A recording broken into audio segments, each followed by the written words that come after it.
ಅಖಿಲ ಭಾರತೀಯ ವಿದ್ಯಾರ್ಥಿ ಪರಿಷತ್ತು ಹುಬ್ಬಳ್ಳಿಯ ಘಟಕದಿಂದ ಇಡೀ ರಾಜ್ಯಾದ್ಯಂತ ಹೋರಾಟಗಳನ್ನು ಹಮ್ಮಿಕೊಂಡಿದೆ. ಕರ್ನಾಟಕ ರಾಜ್ಯದ 9 ವಿಶ್ವವಿದ್ಯಾಲಯಗಳನ್ನು ಮುಚ್ಚಬೇಕು ಅಂತ ರಾಜ್ಯ ಸರ್ಕಾರ ಏನು ಹೊರಡಿಸ್ತಾ ಇದೆ. ಫ್ರೀ ಗ್ಯಾರಂಟಿಯನ್ನು ಕೊಡ್ತಾ ಇದೆ. ಅಭಿನಂದನೆ ಸಲ್ಲಿಸ್ತೀನಿ ರಾಜ್ಯ ಸರ್ಕಾರಕ್ಕೆ. ಆದ್ರೆ ಫ್ರೀ ಎಜುಕೇಶನ್ ಘೋಷಣೆ ಮಾಡ್ಬೇಕು ರಾಜ್ಯ ಸರ್ಕಾರ. ಹಣ ಇಲ್ಲ ಅಂತ ಮಾಡ್ತಾ ಇರ್ತಕ್ಕಂಥದ್ದು ತಪ್ಪು. ಅದಕ್ಕಾಗಿ ವಿದ್ಯಾರ್ಥಿ ಪರಿಷತ್ ಭಿಕ್ಷಾಟನೆ ಮಾಡಿ ರಾಜ್ಯ ಸರ್ಕಾರಕ್ಕೆ ಹಣ ಕಳಿಸುವಂತ ವ್ಯವಸ್ಥೆ ಮಾಡ್ತಾ ಇದೀವಿ. ವಿಶ್ವವಿದ್ಯಾಲಯ ದುಡ್ಡಿಲ್ಲ ಅಂದ್ರೆ ನಾವು ವಿದ್ಯಾರ್ಥಿಗಳು ಹಣ ಸಂಗ್ರಹ ಮಾಡ್ತೀವಿ. ನಮ್ಮ ಸರ್ಕಾರ ಏನ್ ಮಾಡ್ತಾ ಇದೆ ಅಂತಂದ್ರೆ 9 ವಿಶ್ವವಿದ್ಯಾಲಯಗಳನ್ನ ಹಿಂದಿನ ದಿನಗಳಲ್ಲಿ ಸ್ಯಾಂಕ್ಷನ್ ಆಗಿದ್ವು. ಆದ್ರೆ ಇವಾಗ ನಿಧಿ ಸಂಗ್ರಹ ಇಲ್ಲ ಅಂತ ಹೇಳಿ ಆ 9 ವಿಶ್ವವಿದ್ಯಾಲಯಗಳನ್ನ ಮುಚ್ಚಲಿಕ್ಕೆ ಪ್ರಯತ್ನ ಪಡ್ತಾ ಇದ್ದಾರೆ.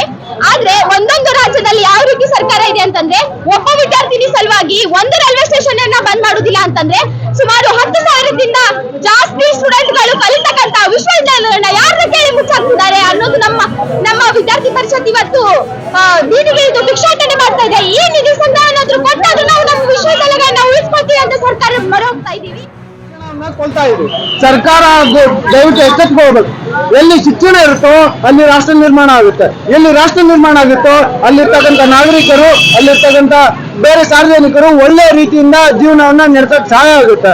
ಅದು ದಯವಿಟ್ಟು ಸರ್ಕಾರ ಇದನ್ನ ತೀವ್ರವಾಗಿ ನಾವು ಸರ್ಕಾರದ ನಡೆಯನ್ನು ತೀವ್ರವಾಗಿ ಖಂಡನೆ ಮಾಡಿ ಸರ್ಕಾರ ಶಿಕ್ಷಣವನ್ನು ಉಳಿಸಬೇಕು, ಶಿಕ್ಷಣವನ್ನು ಬೆಳೆಸಬೇಕು, ಬೆಳೆಸೋದ್ರಿಂದ ದೇಶವನ್ನ ಕಟ್ಟಬೇಕು ಅಂತೇಳಿ ನಾವು ಮನವಿಯನ್ನ ಮಾಡ್ಕೊಳ್ತಾ ಇದ್ದೀವಿ.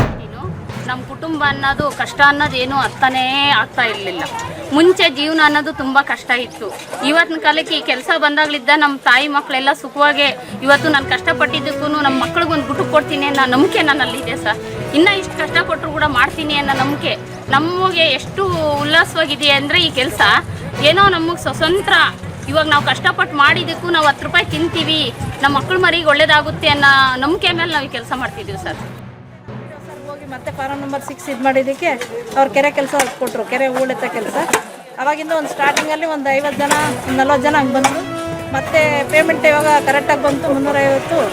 ಅವಾಗ ನಾನು ಅದಕ್ಕಿಂತ ಮುಂಚೆ ಹೋಗಿ ಎಲ್ಲರಿಗೂ ಹೇಳಿದೆ, ಇವಾಗ ಬೆಳಿಗ್ಗೆ ನೀನು ಎದ್ದು ಏನಾರು ಬೇರೆ ಕೆಲಸಕ್ಕೆ ಹೋದರೆ ಬರೀ 150 ರೂಪಾಯಿ 100 ರೂಪಾಯಿ ಸಿಗುತ್ತೆ.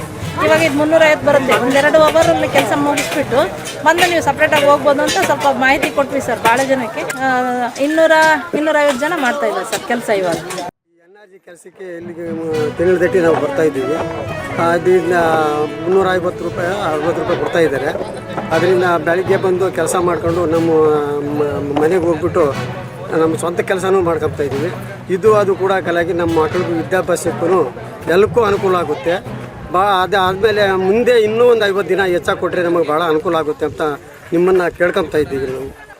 ನಾವು ಕೆಲಸ ಪೂರೈಸ್ಕೊಂಡು ಹೋಗಿ ನಮ್ಮ ಖುಷಿ ಚಟುವಟಿಕೆ ಕೆಲಸಗಳನ್ನ ಕ್ಲೀನಾಗಿ ನಾವು ಮಾಡ್ಕೊತಾ ಇದ್ವಿ. ಅದರಿಂದ ಈ ದುಡ್ಡು ಎಲ್ಲ ಜೊತೆಯಾಗಿ ನಮಗೆ ಭಾಳ ಅನುಕೂಲ ಆಗುತ್ತೆ ಇವಾಗ.